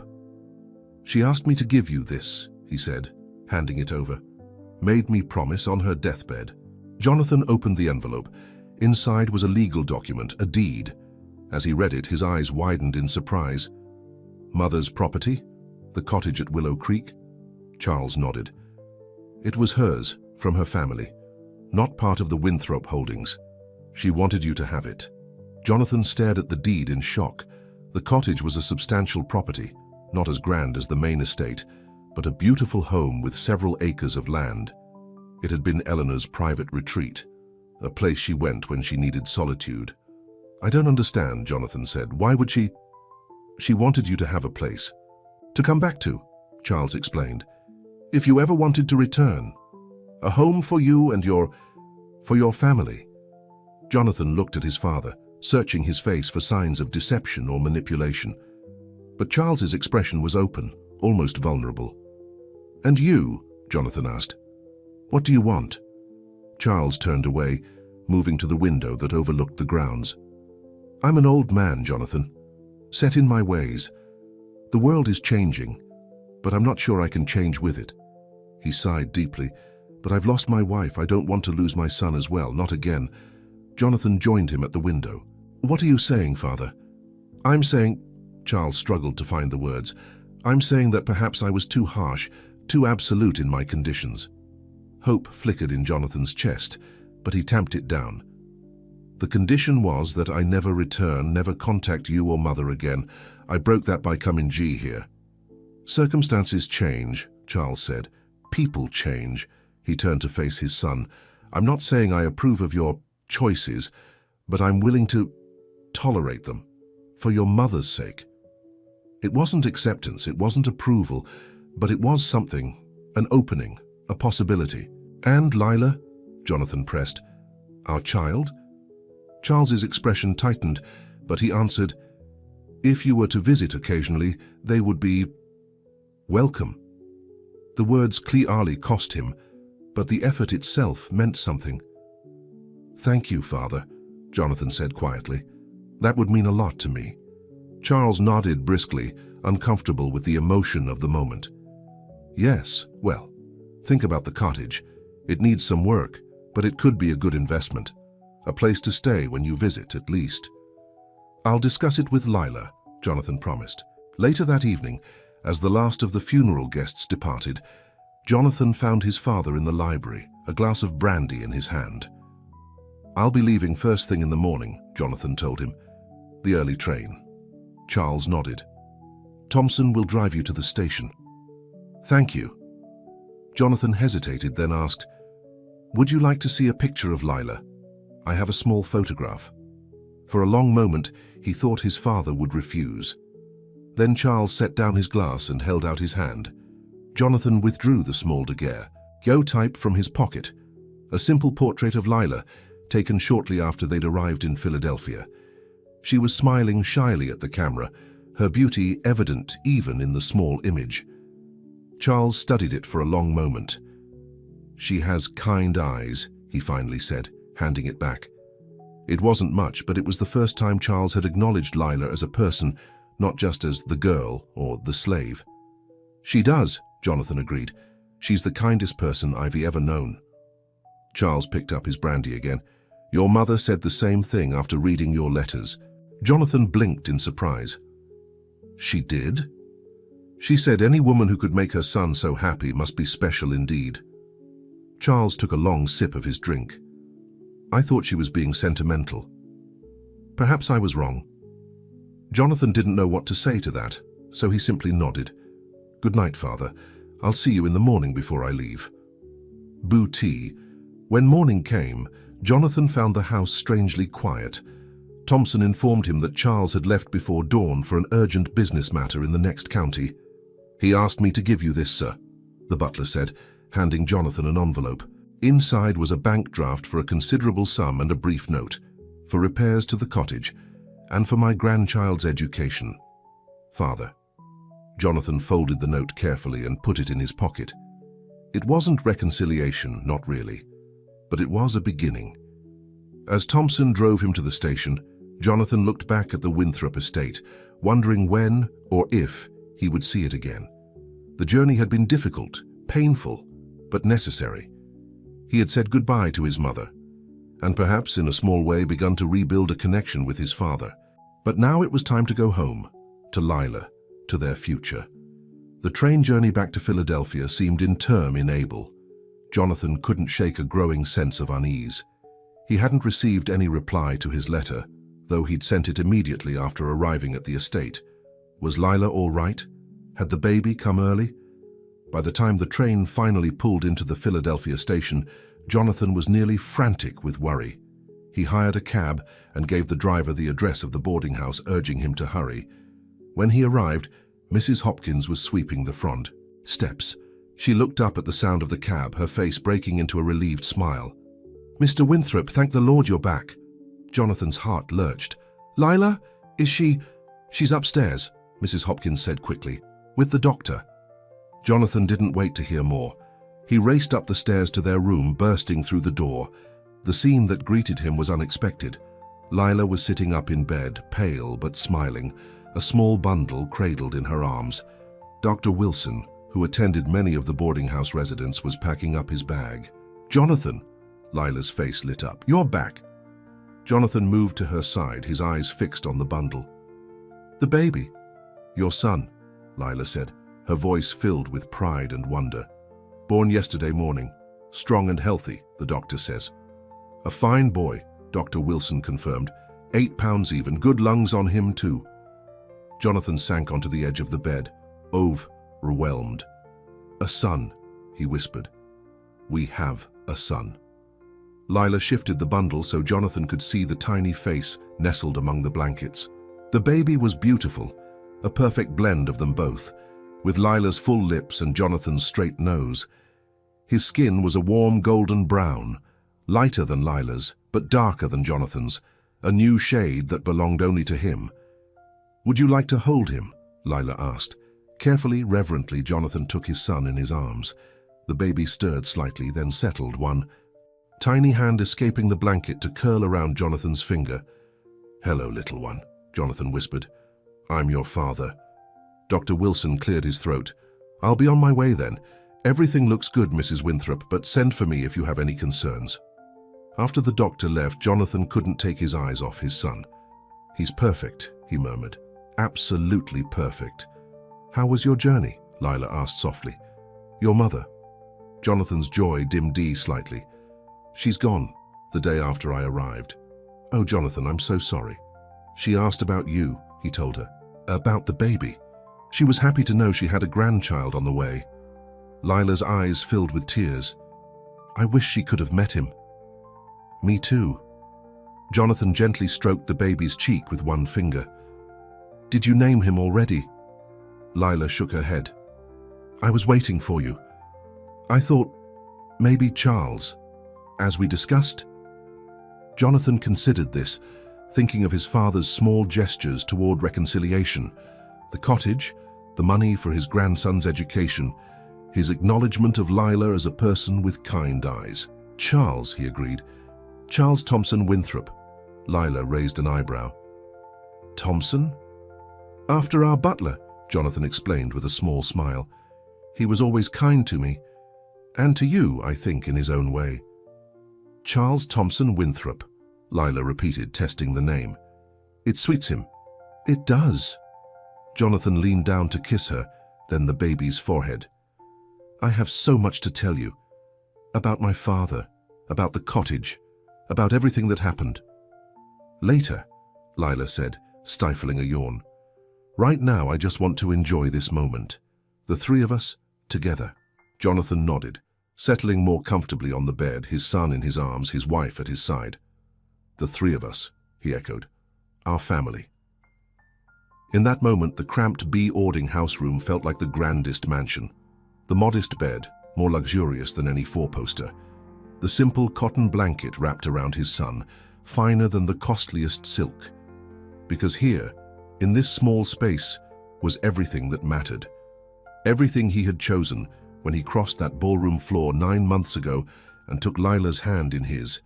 It had been the best choice of his life. 5 years passed, bringing changes both expected and surprising. Little Charles, or Charlie as everyone called him, grew from a chubby infant into a lively, curious boy with his father's blue eyes and his mother's warm smile. He was smart, picking up reading early, and kind, always sharing his toys with the other children at the boarding house. Jonathan's position at the shipping company had steadily improved. 2 years after Charlie's birth, Mr. Bennett had offered him a partnership. The business was thriving, expanding to new ports, and Jonathan's natural talent for negotiation and strategy had proven invaluable. But the most unexpected change had come from Charles Winthrop. The cottage at Willow Creek had sat empty for nearly 3 years. Jonathan and Lila had visited once shortly after Charlie's first birthday, but the property needed extensive repairs and their life was firmly established in Philadelphia. Jonathan had considered selling it, but something always held him back. Then came the letter that changed everything. It arrived on a crisp autumn morning, addressed to Jonathan in his father's distinctive handwriting. The envelope was thick, containing several pages. "What is it?" Lila asked, noticing Jonathan's surprise as he opened it. "It's from my father," he said, unfolding the pages. "The first letter he sent since Mother's funeral." He read in silence, his expression changing from curiosity to disbelief. "What does he say?" Lila prompted when he finally set the letter down. "He's retiring," Jonathan said, still sounding stunned. "Turning over control of Winthrop Railways to his business partner, Mr. Edwards. He says he's too old to run it anymore, that the industry is changing too fast for him to keep up." "That doesn't sound like your father," Lila remarked. "He always seemed so determined to maintain control." "There's more," Jonathan continued. "He's had the cottage at Willow Creek renovated, completely restored, according to his letter. New roof, new windows, fresh paint, modernized kitchen." "Why would he do that?" Jonathan read from the letter. "The property is yours, of course, to do with as you see fit. But I thought perhaps you might consider using it at least occasionally. The air here is better for children than in the city, and I find myself curious about my grandson." Lila's eyes widened. "He wants to meet Charlie." "It seems so." Jonathan handed her the letter. "Read for yourself." Lila scanned the pages, her expression thoughtful. "He doesn't exactly apologize for his past behavior." "No, that would be asking too much," Jonathan agreed. "But this is significant. For my father, this is practically begging." "What do you want to do?" Lila asked, returning the letter. Jonathan ran a hand through his hair, a habit when he was thinking deeply. "Part of me wants to ignore it.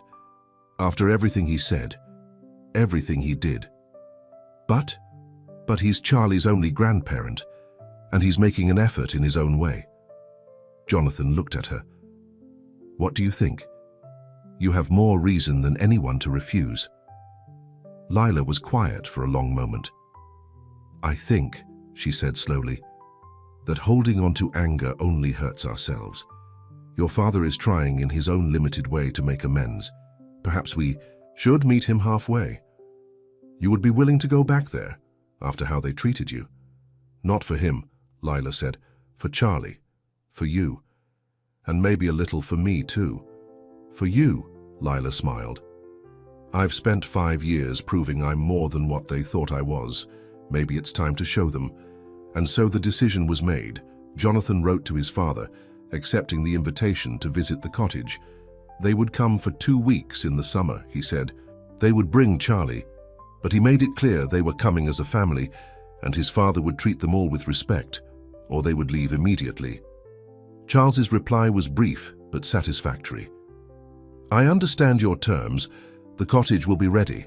I look forward to meeting my grandson." The journey back to Virginia was both familiar and strange. Jonathan had made the trip several times over the years, usually alone, to check on the cottage or handle business matters. But this was Lila's first return since they'd left together 5 years ago. As the train crossed into Virginia, Lila grew quieter, her hands fidgeting in her lap. "Are you all right?" Jonathan asked softly, while Charlie napped against his shoulder. "Just nervous," Lila admitted. "I never thought I'd come back here." "We don't have to stay if it's too difficult," Jonathan reminded her. "We can leave any time." Lila shook her head. "No, I want to do this. I need to do this." When they arrived at the station, a carriage was waiting for them, not the grand Winthrop family carriage, but a comfortable hired coach with a driver Jonathan didn't recognize. "Mr. Winthrop sent me to collect you," the driver explained, loading their luggage. "Said to take you straight to Willow Creek Cottage." The drive took them past familiar landmarks, the town square where Jonathan had once been the most eligible bachelor, the church where his mother's funeral had been held, the road leading to the main Winthrop estate. But they turned off before reaching the estate, following a winding lane through woods and meadows. until they reached the cottage. Cottager was a modest term for what was actually a charming two-story house set among willow trees beside a small creek. Jonathan had forgotten how lovely it was, and the renovations his father mentioned had only enhanced its appeal. Fresh white paint gleamed in the afternoon sun, green shutters framed new windows, and the garden had been restored to its former glory. As they pulled up to the front door, it opened to reveal Mrs. Peterson, the former Winthrop housekeeper. "Welcome, Mr. Jonathan, Mrs. Winthrop," she said, a genuine smile on her face. "And this must be young Master Charles." Charlie, now awake and curious, hid shyly behind his mother's skirts. "Mrs. Peterson," Jonathan greeted her warmly, "I didn't expect to see you here." "Your father asked if I would help prepare the house and stay on during your visit," she explained. "I hope that's acceptable." "Of course," Jonathan assured her. "It's good to see a familiar face." Mrs. Peterson turned to Lila. "Mrs. Winthrop," she said with a respectful nod. "The house is ready for you. I've prepared a light meal as I thought you might be hungry after your journey." Lila smiled, touched by the woman's courtesy. In the past, Mrs. Peterson had never addressed her directly, much less with such respect. "Thank you. That's very thoughtful." As they entered the house, Jonathan was struck by how perfectly it had been prepared. Fresh flowers in every room, new furnishings mixed with his mother's favorite pieces, a nursery set up for Charlie with toys and books. "Your father selected everything himself," Mrs. Peterson told them as she showed them around. "Came every day to check on the progress." "Where is my father?" Jonathan asked. "I expected he might be here to greet us. He thought it best to give you time to settle in," Mrs. Peterson explained. "He'll call tomorrow morning if that suits." Jonathan exchanged a glance with Lila. That would be fine. After a simple but delicious meal, they put Charlie to bed in his new nursery. The boy was enchanted by the toy train set that had mysteriously appeared on a table by the window, a miniature version of a Winthrop Railways locomotive. "Grandfather got this for me?" he asked, eyes wide. "It seems so," Jonathan said, helping him into his nightclothes. "Is he nice?" Charlie wanted to know. "Grandfather?" Jonathan hesitated, looking to Lila for help. "He's trying to be," Lila said carefully. "Sometimes it takes people a long time to learn how to be nice." Charlie nodded, accepting this explanation with a child's simplicity. "Maybe he was never taught properly," he suggested, repeating something he'd heard Lila say about a rude child at the boarding house. Jonathan smiled, ruffling his son's dark curls. "Maybe that's it, Charlie. Maybe that's exactly it." After Charlie was asleep, Jonathan and Lila sat on the porch swing listening to the creek and the evening chorus of frogs and crickets. "It's so peaceful here," Lila said, leaning against Jonathan's shoulder. "I can see why your mother loved it." She used to come here when the main house felt too confining, Jonathan remembered. She'd garden for hours, read her books without father commenting on how frivolous they were. "A refuge," Lila murmured. "Yes." Jonathan put his arm around her. "Are you really all right with being back here? With seeing my father tomorrow?" Lila was quiet for a moment. "When we left this Plessy, I was property. Now I return as a free woman, a wife, a mother, educated, respected." She smiled up at him. "Yes, I'm all right with it. More than all right. I'm proud of the journey we've made." Jonathan kissed her gently. "I'm proud of you, of us, of everything we've built together." They sat in comfortable silence until the stars came out, then retired to the master bedroom that had once been Eleanor's private sanctuary. Morning brought sunshine straw, eaming through the windows and the delicious smell of coffee and fresh bread. They dressed quickly, wanting to be ready when Charles arrived. Charlie was already downstairs, chattering away to Mrs. Peterson as she prepared breakfast. "And in Philadelphia we have a room with a window that looks at the street," he was telling her. "And I can see the carriages and the horses, and sometimes dogs too." "Is that so, young master?" Mrs. Peterson replied, clearly charmed by the boy. "And do you like Philadelphia?" "Oh yes, but I think I like it here too. There are trees to climb and the creek has fishes in it. Mrs. Peterson says I can feed them bread later, if Mama says it's all right." Lila and Jonathan exchanged smiles as they entered the kitchen. Charlie had never met a stranger, Everyone was a potential friend in his eyes. "Good morning," Jonathan greeted Mrs. Peterson. "Something smells wonderful." "Just fresh bread and eggs, sir, and coffee for you and Mrs. Winthrop, milk for the young master." They were halfway through breakfast when the sound of carriage wheels announced a visitor. Charlie immediately jumped up. "Is that grandfather?" he asked excitedly. "Wait inside, Charlie," Jonathan instructed, moving to the front door. "Let me speak to him first." But Charlie, never one to miss an adventure, slipped past his father and bounded onto the porch just as Charles Winthrop was ascending the steps. The two came face to face, the elderly patriarch and the young boy who was his only grandchild.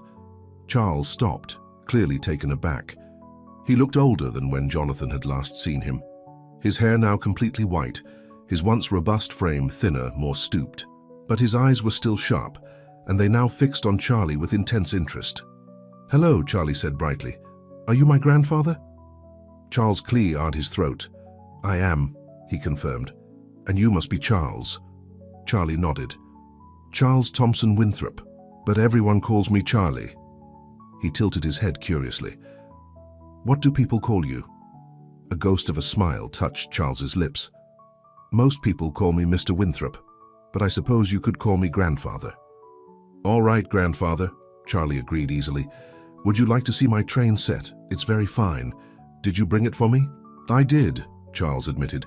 "Do you like trains, Charlie?" "Oh yes, Papa takes me to see the big ones at the station in Philadelphia. He knows all about shipping and trade routes and maritime law." Charles raised an eyebrow, looking past Charlie to Jonathan, who now stood in the doorway. "Maritime law?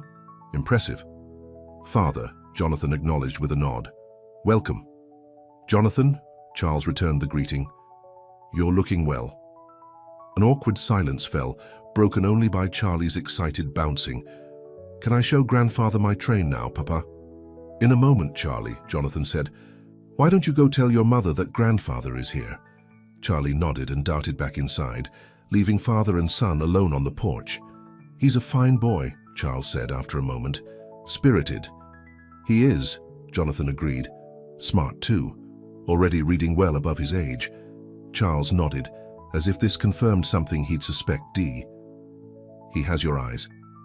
"And Lila's heart," Jonathan added pointedly. Charles acknowledged this with a slight incline of his head. "May I come in?" Jonathan stepped aside, allowing his father to enter the cottage. In the parlor, they found Lila standing by the fireplace, her posture straight, her expression composed. She wore a simple but elegant dress of deep blue, her hair arranged neatly atop her head.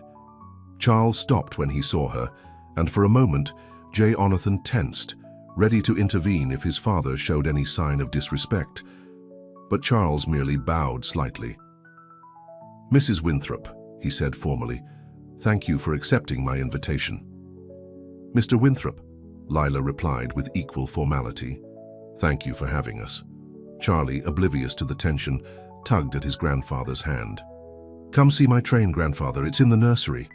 Charles allowed himself to be led away, leaving Jonathan and Lila alone. "Are you all right?" Jonathan asked quietly. Lila nodded. "He was polite." "For him, that's practically effusive," Jonathan said with a wry smile. They followed to the nursery, where they found Charlie already demonstrating the workings of his toy train to Charles, who sat somewhat stiffly in a chair, listening with apparent interest. "And this car carries coal," Charlie was explaining, "and this one is for passengers. Do your big trains carry passengers, grandfather?" "They do," Charles confirmed, "all across the state and beyond." "Papa says you built the railways yourself," Charlie continued. "Is that true?" Charles glanced at Jonathan, surprised. "Your father said that?" "I told him how you started with one small line and expanded it into the largest railway company in the state," Jonathan explained. "How you worked day and night to make it succeed." Something like gratitude flickered in Charles's eyes. "It wasn't easy," he told Charlie, "but nothing worthwhile ever is." "Like reading," Charlie agreed solemnly. "It's hard, but Mama says it's worth it because books hold all the world's treasures." Charles looked at Lila, clearly reassessing her. "Your mother is right," he said to Charlie. Education is invaluable.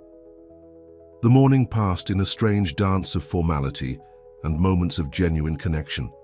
Charles was awkward with Charlie at first, unused to children, but the boy's natural charm gradually wore down his defenses. By lunchtime, Charlie had convinced his grandfather to take him to see the creek, and the unlikely pair set off with fishing lines Mrs. Peterson provided. "I never thought I'd see the day," Lila remarked, watching from the window as Charles patiently showed Charlie how to bait a hook. "Your father teaching our son to fish." "Nor I," Jonathan admitted. "Do you think it's genuine, or is he just, I don't know, trying to win my favor for some reason?" Lila considered this. "I think he's lonely," she said finally.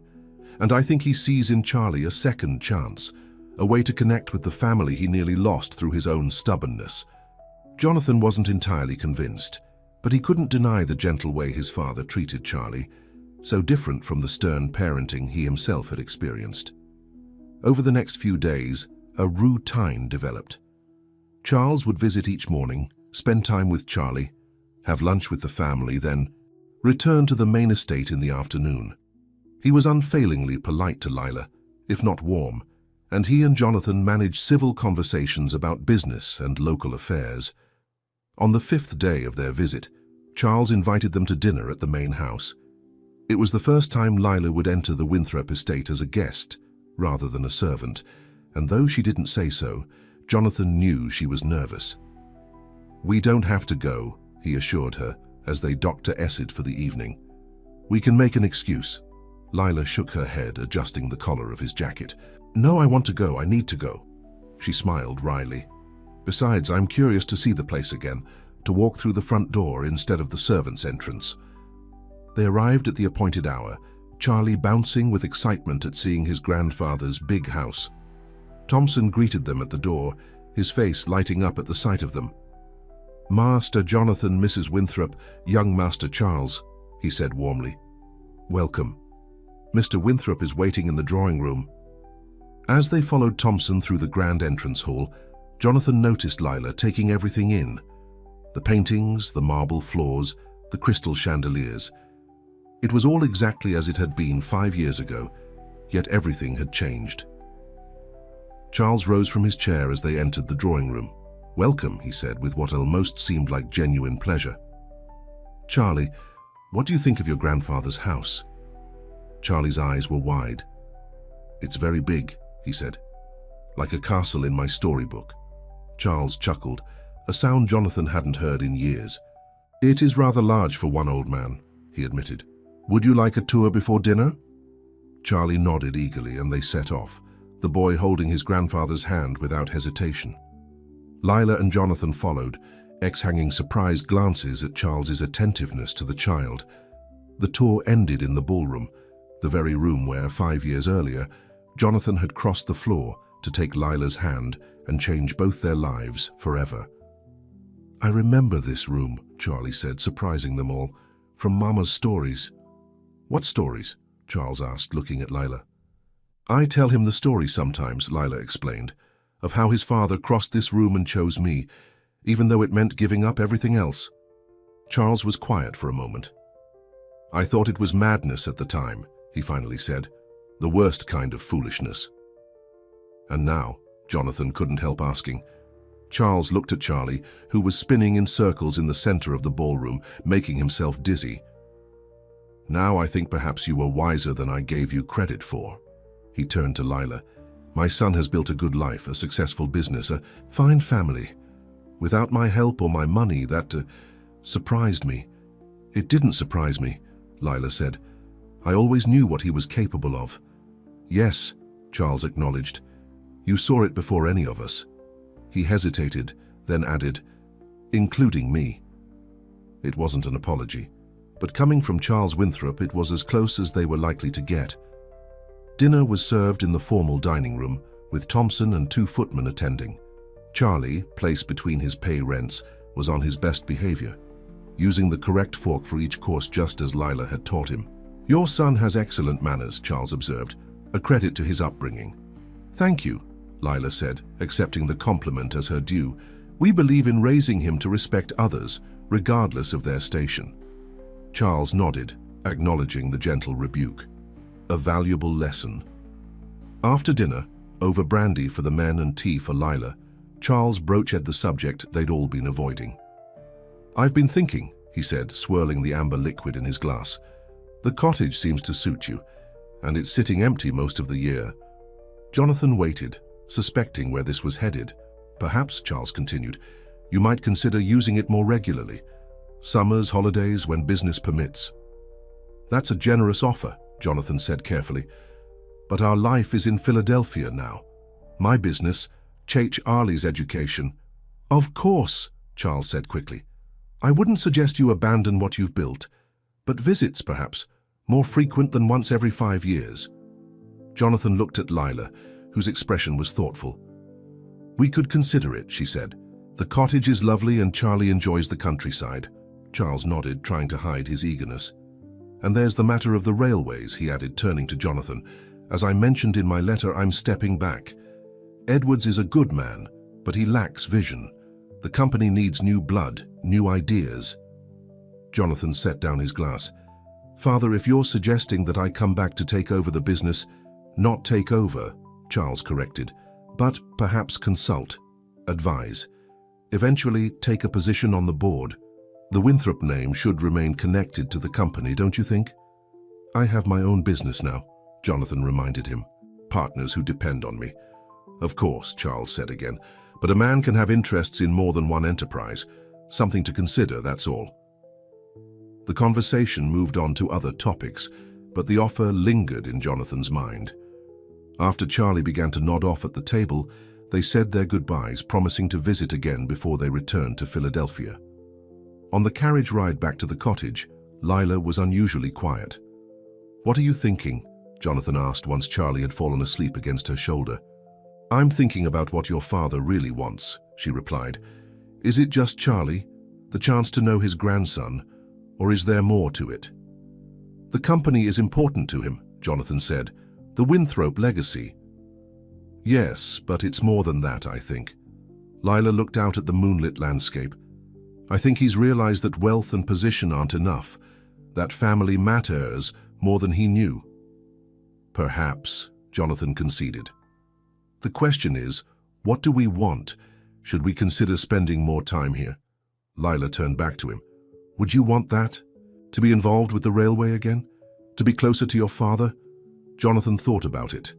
"I never imagined returning in any capacity," he admitted, "but seeing him with Charlie, it's not what I expected. He's different with him, gentler." "People can change," Lila said softly. "Not completely, perhaps, but enough to matter." They didn't reach any decisions that night, but the conversation continued over the remaining days of their visit. They extended their stay from 2 weeks to 3, then to a month. Charlie thrived in the country air, making friends with the children of nearby farmers, learning to fish and ride a pony that mysteriously appeared in the cottage stable one morning. Charles visited daily, gradually becoming less formal with Lila, more open with Jonathan.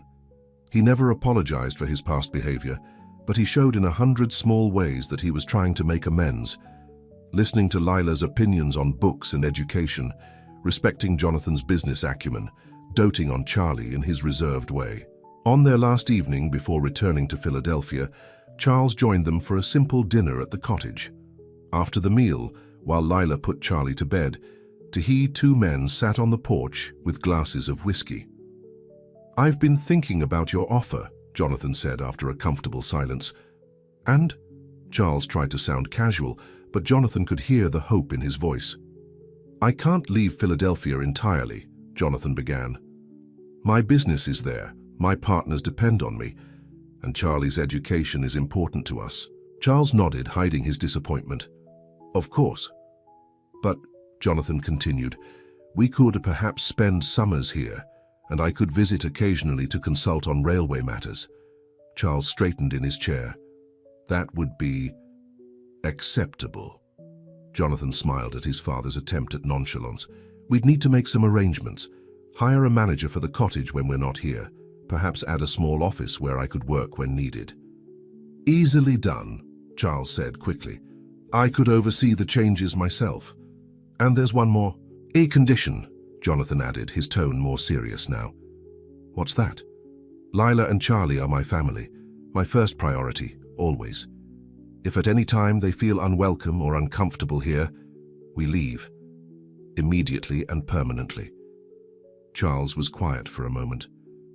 Your wife, he finally said, has proven to be a remarkable woman, intelligent, dignified, an excellent mother. I was mistaken in my assessment of her. From Charles Winthrop, this was tantamount to a declaration of respect. Yes, you were, Jonathan agreed, but you've shown you're willing to learn. That matters. They sipped their whiskey in silence for a while, listening to the night sounds, the creak, the crickets, the occasional hoot of an owl. Your mother would be pleased, Charles said suddenly, to see us sitting here like this, to know her grandson plays in her garden. She would, Jonathan agreed, a lump forming in his throat. Says he always wanted peace in the family. I wasn't always a good husband to her, Charles admitted, surprising Jonathan with his candor. Or a good father to you, too concerned with business, with the Winthrop name and legacy. And you did what you thought was right, Jonathan said. Not quite a forgiveness, but an acknowledgement. As did you, Charles replied. And it seems you were right more often than I was.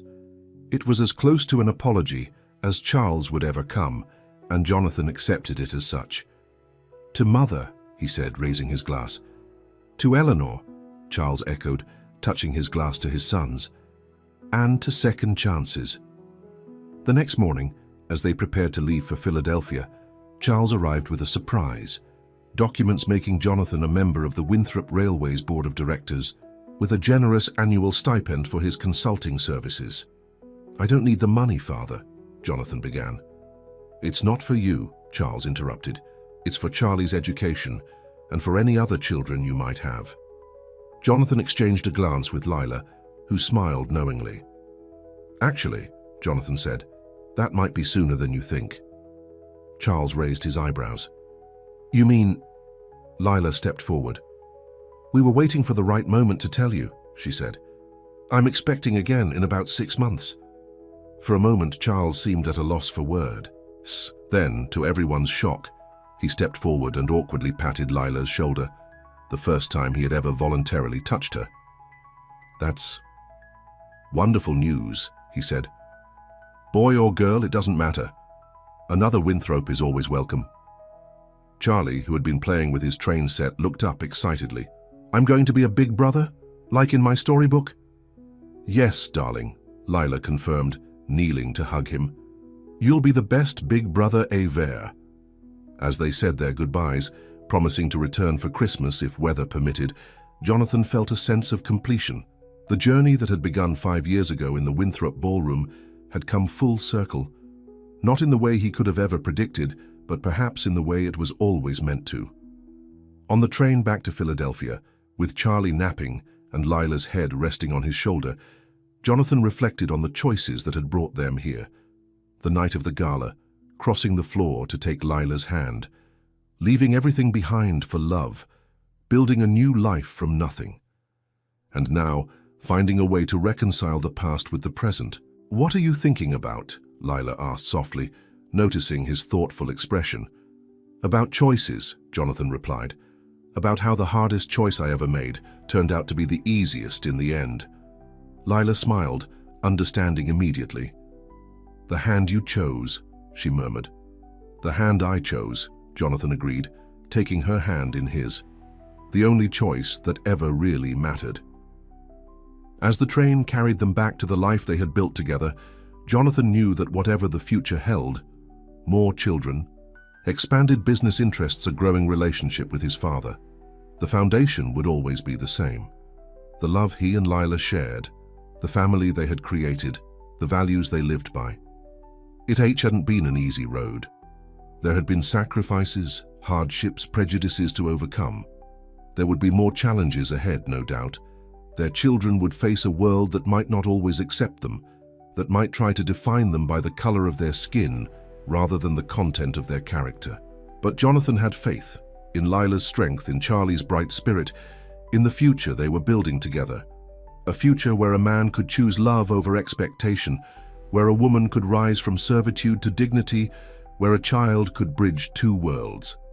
As the countryside rolled past the window, Jonathan thought of his mother's cottage by the creek, now a second home for them. A place of refuge, of family, of new beginnings. A place where the past could be healed, not erased. He thought of his father, stubborn and proud, but finally learning to open his heart.